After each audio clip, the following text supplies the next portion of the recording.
बन चुकी है और यहाँ की जो एग्रीकल्चर मार्केट है, इंडस्ट्रियल मार्केट जो है, ये सभी अमेरिका के लिए खुले किए गए हैं। वहां से जो माल आएगा, गुड्स आएंगे, उस पे 0 टैरिफ होगा, लेकिन भारत से जो माल जाएगा उस पर कम से कम 18% टैरिफ होगा। ऐसी एक परिस्थिति है। दूसरा जो है वो सबसे खतरनाक है, ऐसा मैं मान के चलता हूं कि जो अमेरिका की फॉरेन पॉलिसी होगी उसके मुताबिक भारत की फॉरेन पॉलिसी होनी चाहिए। इसका मतलब यह हुआ कि हम अमेरिका के फॉरेन पॉलिसी को गुलाम हो गए, ऐसी एक परिस्थिति है। तीसरी बात यहां पर जो कही है कि जो आर्थिक धोरण, इकोनॉमिक पॉलिसी अगर यूएस के खिलाफ होती है तो भारत को उसमें सुधार करना होगा और इकोनॉमिक पॉलिसी, आर्थिक परिस्थिति जो है वो अमेरिका के हित में होगा, ऐसे ये करारनामे में लिखा हुआ है। इसलिए हम लोग ये कह रहे हैं कि this is total sell out. Bharat को प्रधानमंत्री ने बेच दिया है और गिरवी रखा है, ऐसी एक परिस्थिति है। ये गिरवी रखने की वजह एक ही है कि जो एसटी फाइल में नरेंद्र मोदी के जो नाम आ चुके हैं उसमें अभी सिर्फ उन्होंने कुछ राजनीतिक अध्यक्ष जो है देश के, उनके सामने मुजरा किया है। मैं मान के चलता हूं कि उस फाइल में और भी कुछ है और इसलिए मोदी डर के ब्लैकमेल हो रहे हैं और देश का हित जो है वो बेच रहे, ऐसी एक परिस्थिति है। इस सरकार से हम लोग ये पूछना चाहेंगे कि ईरान ने भारत को हमेशा कश्मीर पर साथ दिया है और मुस्लिम कंट्रियों के साथ में वो खिलाफ गए हुए हैं। आज ईरान पर अटैक हुआ है, उस वक्त भारत की भूमिका अब तक स्पष्ट नहीं होती है, ऐसी एक परिस्थिति है। मैं सरकार से पूछना चाहूंगा कि अगर ये एस्केलेशन बढ़ता है तो क्या इंडियन आर्मी ये यूएस को लेंड करेंगे? क्या यहां के जो एयर बेसिस है, एयरपोर्ट्स है, वो रीफिलिंग के लिए और अटैक करने के लिए भारत सरकार खुली करेगी? इसका खुलासा होना जरूरी है कि वहां पे पूरा गुस्सा है और ये गुस्सा कभी भी अमेरिकी फौज जो है उन पर बरस सकता है, ऐसी एक परिस्थिति है। शायद वहां की सरकार अमेरिका के साथ रहे, लेकिन वहां की मुस्लिम जनता जो है वो ईरान के साथ रहेगी, ऐसा दिखाई देता है।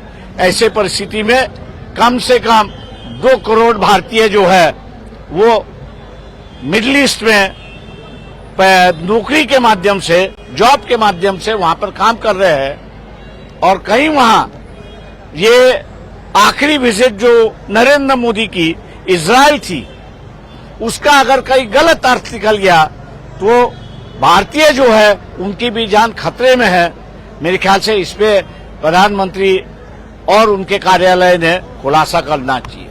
तीसरी बात यहां पर जो है, हम मोहन भागवत जो आरएसएस के प्रमुख है उनसे ऐलान करते हैं कि आपने इनको प्राइम मिनिस्टर बनाया है, अब ये देश के लिए धोखाधड़ी हो गई है, आप इनको निकालेंगे या नहीं, इसका खुलासा मोहन भागवत ने करना चाहिए।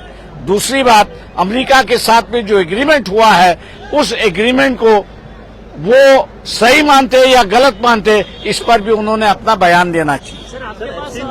मोदींचं नाव आलं भाषण के दौरान भी कहा कि मेरे पास 2 डील्स हैं, वो मैं मेरे देखिए, डीप स्टेट नाम की एक चीज होती है। ये डीप स्टेट मेरे ख्याल से अगर आरएसएस मोदी ने कुछ किया नहीं तो जहां तक हमारी जानकारी है वो हमने लोगों को दी कि अप्रैल महीने में मोदी के कारनामे जो है वो लोगों के सामने आ जाएंगे।